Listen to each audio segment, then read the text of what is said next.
యేసుక్రీస్తునందు మిక్కిలి ప్రియమైన ప్రతి శ్రేష ఈరోజు దేవుని వాక్కు ప్రత్యేకంగా మీకోసమే. మీరెంతో ప్రేమతో మీ కుటుంబ సభ్యుల బంధుమిత్రులను ఆహ్వానించి ఇంతమంది గురువుల మధ్య మీ వివాహ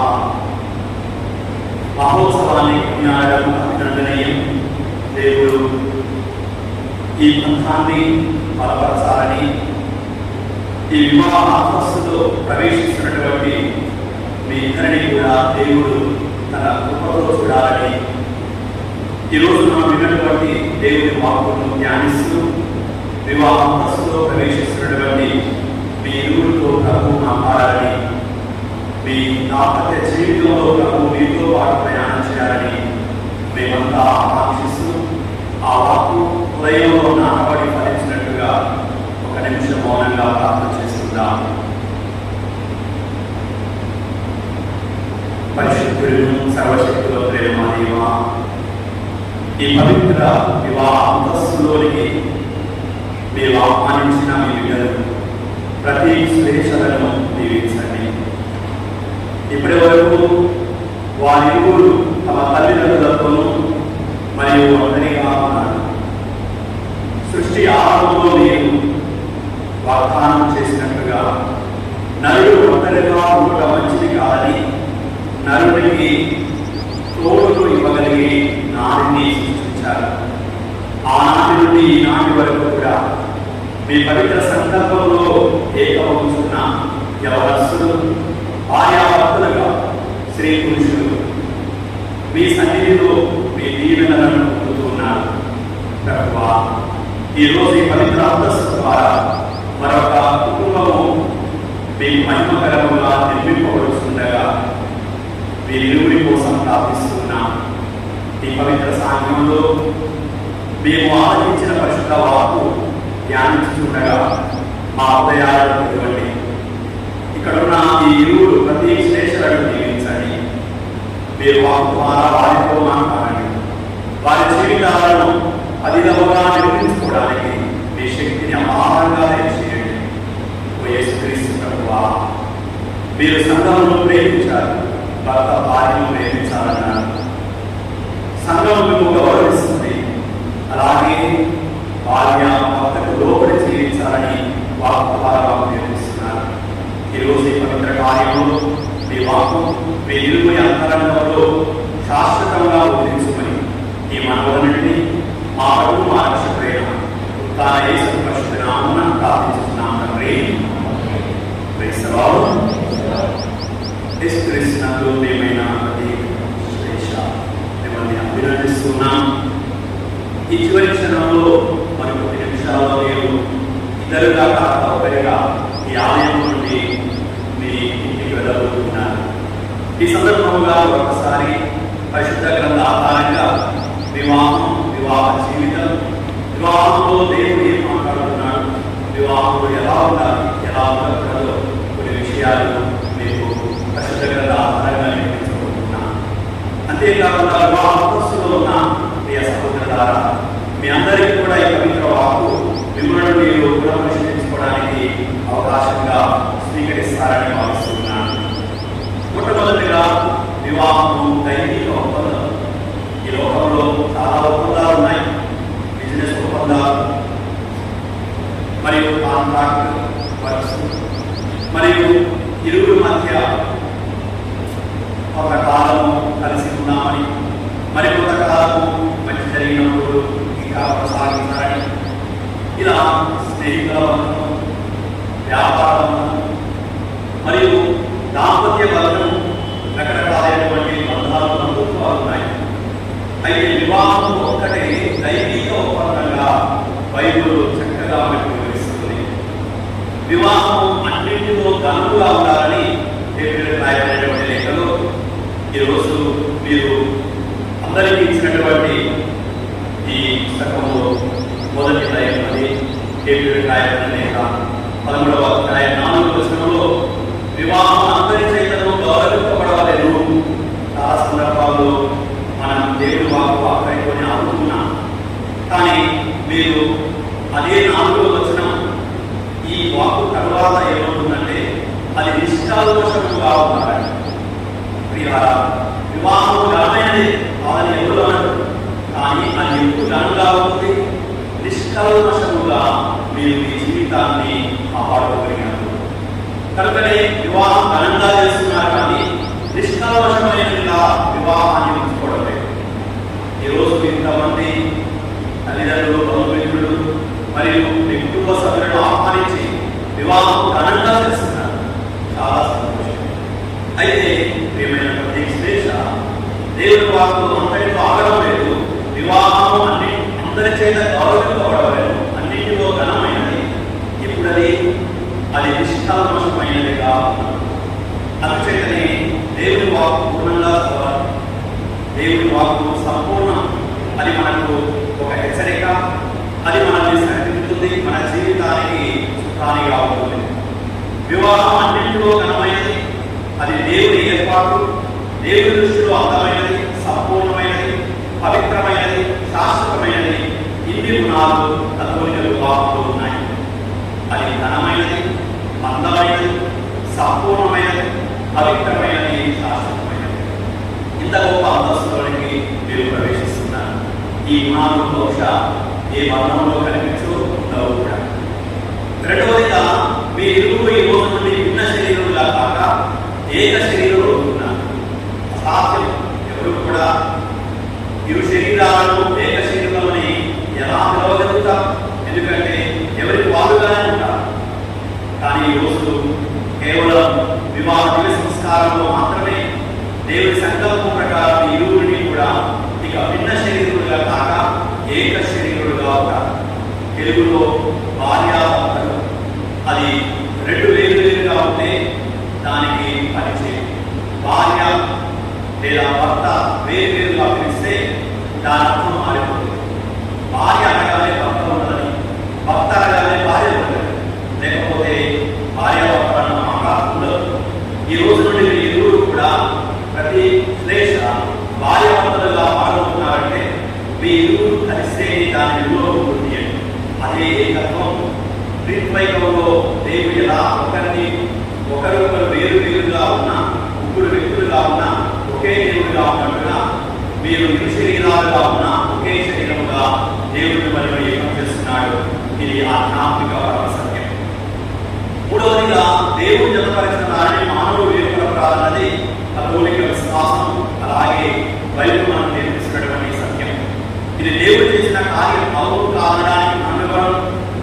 దేవుడు చేసినటువంటి కార్యం కనుక ఇది దేవుడు జతపరిచిన జంటగా ఉంది. కాబట్టి దీన్ని ఎవరు కూడా వేరుపరచకూడదు. దేవుడి ప్రణాళికలో మీ ప్రయాణం సాగాలి. కొన్ని మార్పులు అడ్డుకునే శక్తులు ఉంటాయి. మన సొంత కుటుంబంలోనే అలా అడ్డుకునే వాళ్ళు కావచ్చు, మనల్ని చూసి ఓర్వలేని వాళ్ళు ఉంటారు. అందుకే దేవుడు జత చేసిన జంటగా వివాహ ఉనికిని గుర్తించి మీ ఇరువురు ఆ ఒప్పందానికి కట్టుబడి జీవించాలి. 4వది ప్రభు చెప్తున్న మాట ప్రమాణ శుభవార్త 15వ అధ్యాయంలో ఎవరు నాయకులు ఉంటారో నేను ఎవరికి ఉంటానో అతడు అధికంగా ఫలిస్తారు. వివాహ ప్రధాన సంకల్పం మీరు అధికంగా ఫలించాలని. మీరిరువురు కూడా అధికంగా ఫలించాలి అంటే మీరిరువురు కూడా ఒకరితో ఒకరు ఉండాలి. ప్రభు మనలో ఉన్నట్టుగా భార్యాభర్తలుగా మీరు ఒకరితో ఒకరు ఉన్నప్పుడు తప్పనిసరిగా మీరు అధికంగా ఫలిస్తారు. ఈ 4 మీద ఆధారపడే ఈ దైవిక ఒప్పందం అని మనం చెప్పగలం.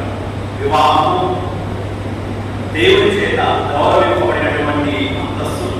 అది సంపూర్ణమైనది, పవిత్రమైనది, శాశ్వతమైనది. మీ ఇరువురిని కూడా భిన్న శరీరులుగా కాక ఏక శరీరులుగా ప్రభు చేశాడు. ఇది దేవుని జతపరిచిన జంట. ఒకరిలో ఒకరు ఫలించడానికి దేవుని నిర్ణయమైనది. ఈ 4 వివాహం దైవిక ఒప్పందం అని చెప్పడానికి బైబిల్ మనకు అందిస్తున్నటువంటి ఉదాహరణ. ఈరోజు మనం దేవుని వాక్కు విన్నాం. కొన్ని మార్పులు చదవడం వల్లనే అనుకుంటారు, కానీ దాని వివరణ వలన మన జీవితాలను నిర్మించుకోవడానికి అవకాశం ఉంటుంది. మొదటి భాగంలో తోబీతు గ్రంథం 8వ అధ్యాయం 4వ వచనం నుండి 8వ వచనం వరకు దేవుని వాక్కు విన్నాం. తోబీతు కుమారుడైన తోబియాను సారాకు వివాహమైంది. ఏ విధంగా ప్రతీక శ్లేష ఈరోజు వివాహం చేసుకుంటున్నారు. అదేవిధంగా బైబిల్ గ్రంథంలో పూర్వము తోబిలు కుమారుడైన తోబియాకు సారాకు మధ్య వివాహమైంది. అయితే సారా గతమున వివాహ అంతస్తులో ప్రవేశించినప్పుడు చాలా కష్టాలు వచ్చాయి. ఎలాంటి కష్టాలంటే దురాత్మ చేత పీడింపబడి వివాహమైన రాత్రి భర్తలు చనిపోతూ ఉన్నారు. ఇప్పుడు దేవుడు తోబిలు కుమారుడైన తోబియాకు ఈ సారానికి వివాహం చేస్తున్నాడు. ఇది దేవుడి సంకల్పం. ఎందుకంటే దేవుడి తన దూత ద్వారా ఈ తోబియాకు నీవు సారా వివాహం మాట దేవుడి సంకల్పమై ఉన్నదని చెప్పి బయలుపరిచాడు. అయితే తోబిలు భయపడలేదు. అంతకుముందు అయ్యో సారా వివాహమైన వారందరూ కూడా మొదటి రేగి అనుభవించారు కాబట్టి నేను సారా వివాహం చేసుకుంటే నేను కూడా తోడిపాలవుతానేమో, చివరికి నేను లోనికి వెళ్ళే సమయానికి బయట సమాజం కూడా తెచ్చుంచాను, చనిపోతే అందులో పెట్టాలి, సమయం వృధా అవుతున్నారు. కానీ తోబిలు ప్రార్థన, తోబిలు దైవమయం కలిగిన వాడు, తోబిలు దేవుడంటే ఎక్కువ దేవుడి మీద ఆధారపడేవాడు. కాబట్టి ఆ తోబియా కుమారుడు కూడా అలాగే కలిగాడు. తండ్రి దైవమయం కలిగినప్పుడు కుమారుడు కూడా అలాంటి వ్యక్తిత్వమే పొందుకోవడం చాలా ప్రశంసనీయం. ఆ విధంగా తోబియా సారా వివాహం ఆడి రాత్రి వారిరువురు గదిలోనికి ప్రవేశించిన తర్వాత ఏం జరిగిందో అదే ఈ రోజు మనం చదువుకున్నటువంటి దేవుని వాకు తోబిలు గ్రంథం 8వ అధ్యాయం 4వ వచనం నుండి 8వ వచనం వరకు 3 విషయాలు ఈరోజు మీ ఇరువురు కూడా ఈ వివాహ అంతస్తులోకి ప్రవేశిస్తూ మీరు జ్ఞాపకం చేసుకోండి. మొట్టమొదటిగా తోబియా తన భార్య సారాతో మనం ఇరువురు మొట్టమొదట గదిలోనికి వెళ్ళగానే కలిసి ప్రార్థన చేద్దామని మోకాల మీద నిలబడ్డాడు. తోబియా గదిలోనికి వెళ్ళగానే మొదట చేసిన పని సారాతో కలిసి ప్రార్థన చేయడం.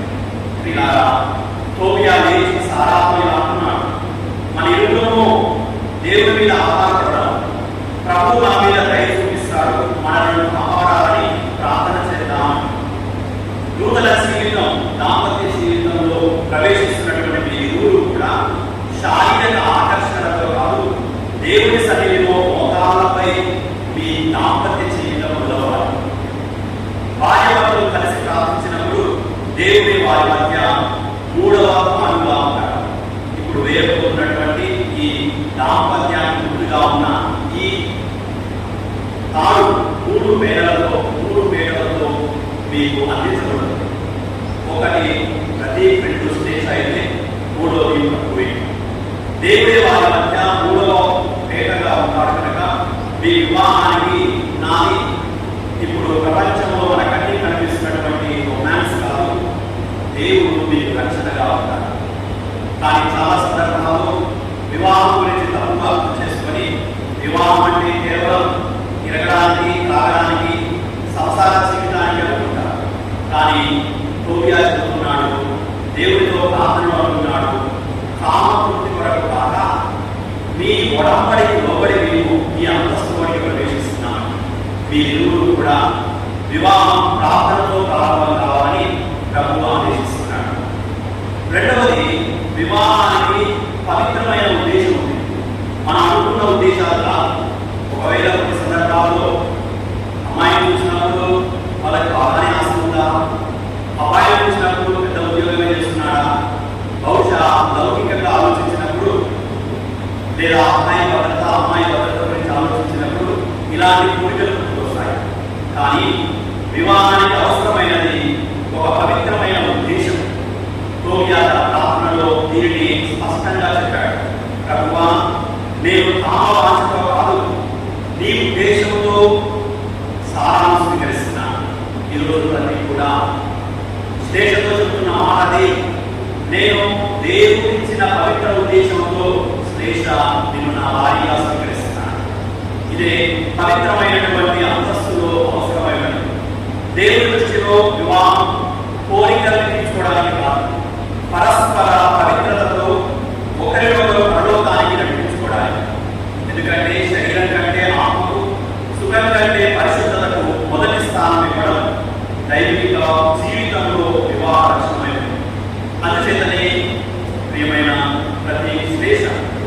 బంధం లోకం చూసినట్టుగా కామం మీద కాదు, దేవుని కరుణ మీద నిర్మించబడాలి, కట్టబడాలి. అదే శాశ్వతంగా దేవుని సన్నిధిలో పవిత్రంగా మారుతుంది. మూడవదిగా వివాహం దేవుని ఆశీర్వాదం. మనుషుల దయా దాక్షిణ్యాల మీద కాదు, దేవుని దయా కనికరం మీద ఆధారపడి కుటుంబ జీవితం నిర్మించబడుతుంది. అందుకే తోబియా తన ప్రార్థనలో ఏమడిగాడు? ఆస్తులు అంతస్తులు అడగలేదు, అందమైన అమ్మాయి కావాలని అడగలేదు. కానీ ప్రార్థనలో ప్రభువా, మా ఇరువురుకు మీరు దీర్ఘాయువు సంతానం కాదు, మీ దయను కనికరాన్ని చూపించండి అన్నాడు. నీవు మా మీద దయ చూపు, మేమిరువురు కలిసి వృద్ధాప్యం వరకు కలిసి జీవించినట్టు అనుగ్రహించు. చాలా సందర్భాల్లో విచారణ దగ్గరికి వచ్చినప్పుడు వివాహమైన తర్వాత మరి ఎన్నో రకాలైనటువంటి కష్టాలు శ్రమలు రాగానే ఈ వివాహం నాకు ఇష్టం లేదను, లేదా వివాహంలో సరైనటువంటి అవగాహన లేకుండా చేస్తున్నాను, విడిపోవడం చాలా అరుదుగా ఉంటుంది. ఇప్పుడు కోర్టుల్లో బహుశా భూతకాల తర్వాత ఎక్కువగా ఉన్నది. దాంపత్య జీవితంలో విడిపోతామని చెప్పి మరి గొడవలే ఎక్కువగా ఉన్నాయి. క్రీస్తు మీరారా, ఈరోజు ఎందుకు ఇలాంటి పరిస్థితి వచ్చింది అంటే, వివాహం కాగానే వాళ్ళ ఆలోచనలన్నీ కూడా కేవలం లౌకికంగా ఉన్నాయి. దాంపత్య జీవితంలో దీర్ఘాయువు దేవుడిచ్చేది ఒకరికొకరు కలిసి జీవించడానికే కానీ వ్యాపార అవతారము లేదా మీ సొంత కోరికలను నెరవేర్చుకోవడానికి కాదు. అందుచేతని మన వివాహం ఒక గొప్ప ప్లానింగ్గా కాకుండా దేవుని కృప అనే ప్లానింగ్లోకి వెళ్ళాలి. లౌకికమైన మనం నిర్ణయించుకున్నటువంటి ప్లాన్లు విఫలమవుతాయి. కానీ వివాహం దేవుని ప్లాన్ నుండి వచ్చింది, దేవుని సంకల్పం నుండి వచ్చిందని గ్రహించగలిగితే మీరు దేవుని కృపకు పాత్రలవుతారు. అందుచేతనే తోబియా మేము కలిసి వృద్ధాప్యం వరకు అన్న మాట ఉపయోగించినప్పుడు ఇది కేవలం దేవుడి నుండి అభ్యర్థనగా ఉంది, ప్రార్థనగా ఉంది. కానీ తప్పనిసరిగా మేము 100 సంవత్సరాలు వస్తాము అని కోరుకోలేదు. వారిరువురు వృద్ధాప్యం వరకు కూడా కూడి మాడి జీవించాలంటున్నారు. అంతటి ప్రశస్తమైన వివాహం వస్తుంది కనుకనే వారిరువురు కష్టాలు వచ్చినా, బాధ వచ్చినా, సమస్యలు వచ్చినా, లేదా లౌకికపరమైన ఇతర ఇబ్బందులు, శారీరక సమస్యలు వచ్చినా మీ ఇరువురము లోకంలో బ్రతికినంత కాలం కలిసి ఉండాలని కోరుతున్నారు. అలాంటి ప్రార్థన ఫలించింది. ఈరోజు క్రీస్తునందు ప్రియమైన ప్రతి శ్రేష్ఠ మీ ఇరువురు వివాహ అంతస్తులోనికి ప్రవేశిస్తూ మీరు కూడా ఈ ఉద్దేశాన్ని కోరుకోవాలి. తోబియా, సారా ఇరువురు కూడా ముందు దేవుని మోకాల మీద ప్రార్థించారు. ఆ తరువాత దేవుని ప్రణాళికలోకి ప్రవేశించారు. వారిరువురు తమ దాంపత్య జీవితాన్ని పవిత్రంగా స్వీకరించారు. ఆ తదుపరి దేవుడు వారి సంకల్పాన్ని బలపరిచాడు. దేవుడు దయా కనికరం చూపించాడు. దేవుడి దయ వలన వారిరువురు జీవంతో ఉన్నారు. ఈ రోజు ఈ వివాహ జీవితం కూడా అలా మారాలని మేమంతా ఆకాంక్షిస్తున్నాం. రెండవ భాగంలో పునీత పౌలు గారు కొరింథీయులకు రాసిన మొదటి లేఖ 11వ అధ్యాయం 4వ వచనం నుండి 8వ వచనం వరకు ఒక గొప్ప ప్రేమ స్తుతి గీతాన్ని మనం చూస్తున్నాం. మనం దైవిక స్తుతి గీతాలు చాలా ఉన్నాయి. పౌలు గారు ఒక ప్రేమ స్తుతి గీతాన్ని మనం నిర్మిస్తున్నారు. దాంపత్య జీవితంలో కొరింథీయులకు రాసిన మొదటి లేఖ 11వ అధ్యాయం 15 ప్రేమ సుగుణాలను మనకు అందిస్తున్నారు. ఈ గుణాలు బహుశా మీరిరువురు కూడా వ్యక్తిగతంగా కలిసి చదువుకుంటే తప్పనిసరిగా ఆ గుణాలు మీరు కూడా అమర్చుకోవడం ప్రారంభిస్తారు. ఈ 15 గుణాలు మీరు వ్యక్తిగతంగా యువత చదువుకోవాల్సింది. కొన్ని హోంవర్క్ కూడా మీకు చెప్పాలి. కాబట్టి కొరింథీయులకు రాసిన మొదటి లేఖ 13వ అధ్యాయం మీరు ఒకరు చదువుతుంటే మరొకరు వినాలి. అక్కడ ప్రేమ అనే మాట ఉన్న కాడ ప్రతి చదువుతున్నప్పుడు శ్లేష అనే పేరు పెట్టి చదవాలి. అలాగే శ్లేష చదువుతున్నప్పుడు ప్రతీక అనే పేరు పెట్టి కొరింథీయులకు రాసిన మొదటి లేఖ 13వ అధ్యాయం చదవండి. అప్పుడు మీ ఇరువురిలో ఆ గుణాలు ఎలా ఉన్నాయి, ఎలా ఉండాలో మీరు నేర్చుకోగలుగుతారు. కానీ ఈరోజు దేవుడి వాక్కు జ్ఞానం ద్వారా 3 విషయాలు. ప్రేమ స్తుతి గీతంలో మొట్టమొదట ప్రేమ దీర్ఘకాలం స్థానంలో ఉంటుంది, దయ చూపుతుంది అన్నారు. వివాహం భార్యాభర్తల మధ్య విభేదాలు, అలసట, పొరపాట్లు తప్పకుండా వస్తాయి. అప్పుడు కావాల్సింది ఒక్కొక్క మాటలు కాదు, సహనం కావాలి, దయ కావాలి. కోపంతో కాకుండా కరుణతో స్పందించాలి. వెంటనే బాధలను దిగకుండా వేచి ఉండాలి. ఇదే ప్రేమ లక్షణం. మీ ఇంట్లో సహనం అనే గోడలు ఉండాలి, దయ అనే ప్రేమ ఉండాలి. అప్పుడు మీరున్న ఇల్లు ప్రేమతో ఉంటుంది. రెండవది, ప్రేమ స్వార్థమును వెతకదు. ఎప్పుడు కూడా ఒకరిని చూసి, ఒకరి ఎదుగుదలను చూసి మరొకరు స్వార్థపడకూడదు. లేదా మీ ఎదుగులు కూడా ఎప్పుడు ఒకరిలో ఒక కోప స్వభావంతో ఉండకూడదు. ఇదే బైబిల్ వాక్కు మనకు నేర్పిస్తుంది. ప్రపంచం చెప్పేటువంటి ప్రేమ, ప్రపంచం చూపించే ప్రేమ నాకే తగ్గుతుంది అని అడుగుతుంది. దేవుని ప్రేమ నేనేం ఇవ్వగలను అని అడుగుతుంది. వివాహంలో చాలా గొడవలు ఎక్కడ మొదలవుతాయి.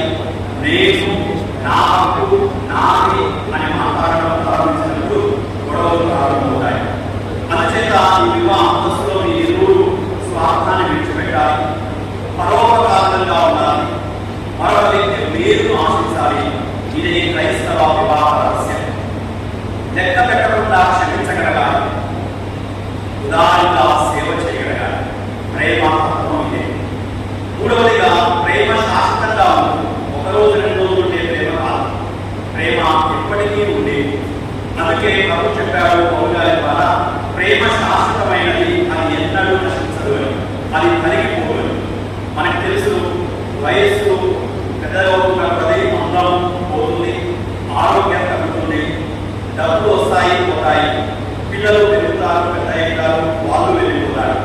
కానీ దేవుని పోలిక గల ప్రేమ మాత్రం వృద్ధాప్యం వరకు, సమాజం వరకు నిలుస్తుంది. ఈ వివాహ బంధానికి పునాది చాలా సందర్భాల వివాహంలో కనిపించే ఫీలింగ్స్ కాదు, క్రీస్తు ఇచ్చినటువంటి శాశ్వత ప్రేమ మన కుటుంబ జీవితానికి పునాది. ఆ ప్రేమనే మీరు ఎంచుకోవాలి. ఫీలింగ్స్ వెళ్ళిపోతాయేమో, కానీ ప్రేమించడం నిబంధన, అది ఎప్పుడు కూడా వెళ్ళిపోకూడదు. ఈరోజు మీ ఇరువురు కూడా జీవిత భాగస్వాములుగా మార్చున్నారు కనుక మీ ఇరువురు ఇదే ప్రేమ స్థితి గీతాలు ప్రతిదినం పాడుకోగలిగితే మీ కుటుంబ జీవితం నిన్ను నూరేళ్ళు ఆయుధాలతో దేవుడు అందించే శాంతి సమాధానాలతో వర్తిల్లుతుంది. ఇక మూడవది, ఈరోజు వార్త యోహాను సువార్త 2వ అధ్యాయం 1వ వచనం నుండి 11వ వచనం వరకు మనం విన్నాం. ఇక ఇందులో యేసు వివాహానికి ఆహ్వానించబడడం, ఆ వివాహంలో లోకము ప్రబోధించడం, దేవుని మహిమపరచడం మనం చూస్తున్నాం. మీరు ఈరోజు అదే వివాహం ఈరోజు మీ మధ్య జరుగుతుంది. ఒకరోజు వివాహం నిశ్చయమైన తర్వాత పెళ్లి పత్రికలు ముద్రించి ఊరంతా పంచి, ఆ తర్వాత నా దగ్గరికి వచ్చి, ఫాదర్ మీ దగ్గరికి పొద్దున వచ్చినా మీరు లేదు కాబట్టి ఊరంతా వచ్చాను, ఇదిగో ఒక కార్డు ఉంది, ఇది మీకోసమే పక్కన పెట్టాను. క్రిస్మస్ మీలారా నాకు ఆది కోరుకుపోయినా పర్వాలేదమ్మా, ఎందుకంటే పెళ్లి మీరే చేయాలి కాబట్టి. కానీ మొట్టమొదట మీరు వివాహ కార్డు పట్టుకొని యేసు చెంతకు వెళ్ళారా, ఆయన పిలిచి ఆయనను మీరు వివాహానికి పిలిచారా అంటే, అయ్యో అయ్యకూడదు అన్నా. చాలా సందర్భాల్లో ప్రియ సహోదరులారా అలాగే జరుగుతుంది. మనం అందరినీ పిలుస్తాం, కానీ ప్రభుని మాత్రం వివాహానికి ఆహ్వానిస్తాం. ఆయన వస్తావే అని చాలా చులకనగా ప్రభుని చూస్తాం. ఆయనను పిలవాలి, ఆయననే పెళ్లి పెద్దగా ఉండమన్నారు, ఆయనే పెళ్లిని నడిపించమన్నారు. ఇది ఆయన సంకల్పమా కాదా అని అడగాలి. ఇవన్నీ లేకుండా మన సొంత ఇష్టంతో అన్నీ చేస్తే ఆ తర్వాత ఏదైనా కష్టం వచ్చినప్పుడు ప్రభు దగ్గరికి వచ్చి, ప్రభువా నీ దగ్గరే పెళ్లి చేస్తున్నావు అంటే నన్ను అడిగి చేస్తున్నావా అని అంటారు. క్రీస్తు పిల్లారా, ప్రతి శ్లేష మీ ఇరువురు బహుశా మొట్టమొదట ప్రభు దగ్గరికి వెళ్ళి ఆయనకి మొదటి పాటించాలనుకుంటున్నాను. ఒకవేళ ఇవ్వకపోతే ఈ హృదయంలోనైనా ఎప్పుడైనా ప్రభువాన్ని క్షమించి మొట్టమొదట మీరే ఈ వివాహంలో ఉండాలి, మీ చిత్త ప్రకారం ఈ వివాహం జరుగుతుందని ఆయనను ఈరోజు ఈ దివ్య సంస్కారం ద్వారా మీ పనితో ఉండాలని కోరుకోండి. పిల్లారా, మరి ఈ సువార్త భాగంలోని ప్రధాన అంశం ఏంటంటే, యేసును మన వివాహానికి ఆహ్వానించడం. కానా అనే ఊరిలో ఒక వివాహం జరిగింది. యేసు కన్య వచ్చింది. యేసు ఆయన శిష్యులు కూడా ఆ వివాహానికి ఆహ్వానింపబడ్డారు. ఆ విందులో అద్భుతం జరగడానికి కారణమని యేసు అక్కడ ఉన్నారు. యేసును వారు పిలిచారు. మన వివాహ వేడుకలు వేదనాభరితంగా మారకూడదంటే యేసును మాత్రమే కావాలి. మిగతా వారందరూ యేసును చూడడానికి రావాలి. కానీ సహజంగా వివాహంలో మిమ్మల్ని చూడడానికి వస్తున్నారు, కానీ యేసును చూడలేకపోతున్నారు. అందుకే చాలా వివాహాలు వేదనాభరితంగా ముగుస్తున్నాయి. ఈరోజు ఈ దేవాలయంలో మీ పెళ్లి జరుగుతుంది కదా, ప్రతిరోజు మీ నిర్ణయాల్లో, మీ గొడవల్లో, మీ సంతోషంలో కూడా వేసుకుంటారు. కేవలం వివాహం రోజు మాత్రమే కాదు, మీ జీవిత ప్రయాణంలో అన్ని కదా వేసుకుంటారు. ఎందుకంటే ఆయన లేని ఇల్లు, ఒకవేళ అందమైన ఇల్లైనా కేవలం బిల్డింగ్, కానీ ఆయన ఉన్న ఇల్లు అదే దేవాలయం. ఆ విధంగా మీ దాంపత్య జీవితం మీరు ప్రభువుతో ఉన్న అనుభూతితో సాగాలి. రెండవది, కొరత ఉన్నప్పుడు ఎక్కడికి వెళ్ళాలి? జీవితం అన్న తర్వాత అన్ని రకాల కొరతలు ఉంటాయి. కానీ మనం ఏదైనా కొరత ఉన్నప్పుడు ఎక్కడికి వెళ్ళాలి? నానాపల్లి వివాహంలో ద్రాక్షరసం అయిపోయింది. యేసు తల్లి ద్రాక్షరసం లేదని ఎక్కడికి వెళ్ళి చెప్పింది? ఏ షాప్కు వెళ్ళి చెప్పలేదు. కానీ ఆమె ద్రాక్షరసం అయిపోయింది అని తెలుసుకొని యేసు చెంతకు వెళ్ళి చెప్పింది. ప్రతి వివాహంలో కూడా ద్రాక్షరసం అయిపోయే క్షణం వస్తుంది. ప్రతి దాంపత్య జీవితంలో కూడా కొరతలు ఉన్న పరిస్థితులు వస్తాయి. అయ్యో ఇది లేదే అని అనుకుంటూ ఉంటారు. అలాంటి పరిస్థితులలో మీ ప్రేమ చల్లబడబడదు. ఆ ప్రేమకు డబ్బు సరిపోదు. ఓర్పుతో మీరు దేవుని సన్నిధికి రావాలి. సంతోషం కొన్ని మార్లు అడగైపోతుంది. ఆ సమయంలో మీరు ఎక్కడికి వెళ్ళాలో తెలియకపోవచ్చు. కానీ మరియమ్మ లోకం దగ్గరికి వెళ్ళలేదు, యేసు దగ్గరికి వెళ్ళలేదు. మీ జీవితంలో కూడా సమస్యలు వచ్చినప్పుడు మీరు ఎక్కడికి వెళ్ళాలి? ఎవరిని అడగాలి? ఈరోజు మీరు దాచకుండా మరియ తల్లి వలె మరొకరి మీద నిందలు వేయకుండా ముందు తెలియదా 1000 మందిని ఆహ్వానించినప్పుడు 100 మందికి ఎక్కువ భోజనం ఉండాలని అని ఒకరినొకరు నిందించుకోకుండా ప్రభు చెంతకి వెళ్ళగలిగారు. దేవుగా మరియమ్మ యేసుతోనే చెప్పేది. మీ కాలంలో కూడా కొరత వచ్చినప్పుడు మొదట ప్రభు సన్నిధిలో మోకాళ్ళ మీద ఉండండి. ఆ తర్వాత ఎంతమంది దగ్గరికి వెళ్ళినా ప్రయోజనం ఉంటుంది. మూడవదిగా ప్రభు చెప్పినట్టు చేయాలని చెప్తుంది ఈ వివాహ జీవితం. మరియ తల్లి పరిచారకతో అంటుంది, ఆయన చెప్పినట్టు చేయలేదు. అక్కడ 6 రాతిపాలలు ఉన్నాయి, వాటిని నీళ్లతో నింపండి అని యేసు చెప్పాడు. ఇలా యేసు నీళ్లను ద్రాక్షరసంగా మార్చకముందే ఆ పరిచారకులకు ఈ రాతి పాలనను నీళ్లతో నింపమని చెప్పారు. వాళ్ళు ప్రభు మాటకు విధేయత చూపారు. నీళ్లు నింపడం వల్ల ఏం ప్రయోజనం అని యేసుతో వాదించలేదు, చెప్పినట్టే చేశారు. అలా అద్భుతం జరిగింది. మీ వివాహంలో కూడా కొన్ని మాటలు మీకు అర్థం కాని ప్రణాళికలు ఉంటాయి. ప్రభువు చెప్పే మాటలు నేను పడుతున్న కష్టం ఏంటి, ప్రభు నాకు చెప్తున్న మాటలు ఏంటి అనుకోవచ్చు. ప్రభు చెబుతాడు, ఆజ్ఞాపిస్తాడు, క్షమించాలని. మొదట నువ్వే సారి చెప్పంటాడు, తగ్గింపు స్వభావంగా అంటాడు. నీవే మొదట ఇవ్వడానికి ప్రయత్నం చేయంటాడు. నేను ఎందుకు ఇలా చేయాలి అని వాదనలు దిగకుండా ఇది సాధారణమైన నీరే, కానీ కాపురం శ్రేష్టమైన ద్రాక్షరసంగా మార్చడానికి ఈ సాధారణమైన నీళ్ళే దేవుడి చేతిలో శ్రేష్టమైన రసంగా మారుతుందని మరొకడు. దేవుడు నిన్ను అతి సాధారణమైన విషయాలను నీకు ఏర్పరుస్తాడు. ఇంత పెద్ద కష్టానికి ఇంతేనా నేను చేయాల్సింది? ఒకసారి ఎంత అయిపోయిందా? క్షమిస్తున్నా అడిగితే సరిపోతుందా? 1 నిమిషం మౌనంగా ఉంటే సరిపోతుందా అని అనుకుంటామేమో. కానీ ప్రభు ఇచ్చేటువంటి నిర్మలత్వం, శాంత స్వభావం మనం నీళ్ళలా ఉన్న శ్రేష్టమైన రసంగా ప్రభువే మారుస్తాడు. కనుకనే ఈరోజు స్వార్థపాపంగా మీకు ప్రభు నేర్పిస్తుంది. మీరు ఆయనను ఆహ్వానించాలి.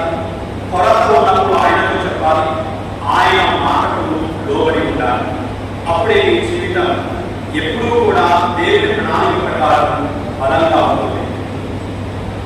వివాహంలో కొన్ని పొరపాట్లు జరుగుతున్నాయి, కానీ వాటిని సరిదిద్దుకోలేదు. వివాహం అనేది ఒక రెస్టారెంట్ జీవితం అని ఒక కవి అంటారు.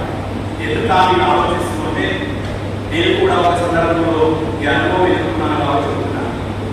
రెస్టారెంట్కి వెళ్తాం, ఫాదర్స్ ఫ్రెండ్స్ ఉంటారు, ఎవరికి ఇష్టమైనది వాళ్ళు ఆర్డర్ చేసుకోమంటారు. నాకేమో అందులో మెనూ అర్థం కాదు, ఏదో ఒకటి అని చెప్పి అక్కడ ఉన్నటువంటి మెనూలో ఒకటి ఆర్డర్ చేశాను. తెలిసిన వాళ్ళు రకరకాల ఆర్డర్ చేశారు. ఆ తర్వాత టేబుల్ మీదకి అన్ని వచ్చాయి. వచ్చిన తర్వాత నాకు అనిపించింది, అయ్యో నేను కూడా అన్ని ఆర్డర్ చేసి బాగుంటుంది, ఇది ఎలా తినాలో నాకు తెలియదు. వివాహం కూడా అలాగే ఉంటుంది. రెస్టారెంట్కి వెళ్ళిన తర్వాత నేను నా ఇష్ట ప్రకారమే మెనూలో ఉన్నది సెలెక్ట్ చేసుకున్నాను. కానీ టేబుల్ మీదకి వచ్చిన తర్వాత ఇది బాగాలేదు, అది బాగుంది, అదే కోరుకుంటే బాగుంది అనిపిస్తుంది. ఇలాగా వివాహమైన తర్వాత భర్త ఇతరుల భర్తలను చూసినప్పుడు లేదా భర్త ఇతర భార్యను చూసినప్పుడు నా భార్య కంటే వాళ్ళే బాగున్నాడు, లేదా భార్య ఇతర పురుషులను చూసినప్పుడు నా భర్త కంటే వాళ్ళే బాగున్నాడేమో. రెస్టారెంట్ విషయాలు కాదు వివాహ వ్యవస్థ అంటే. కనుక ముందుగానే సరైనది గుర్తు చేసుకోవాలి, దేవుడి చిత్తమాకారాలు తెలుసుకోవాలి, దేవుడికి సమర్పించుకుంటేనే మీ జీవితంలో సరైనదిగా మారుతుంది. కాబట్టి మీ జీవితం రెస్టారెంట్ జీవితం కాకూడదని మేము ఆశిస్తున్నాం. రెండవదిగా, వివాహం చేసుకున్న తర్వాత మీరు ఎప్పుడు ఆశ్చర్యపోగలరు.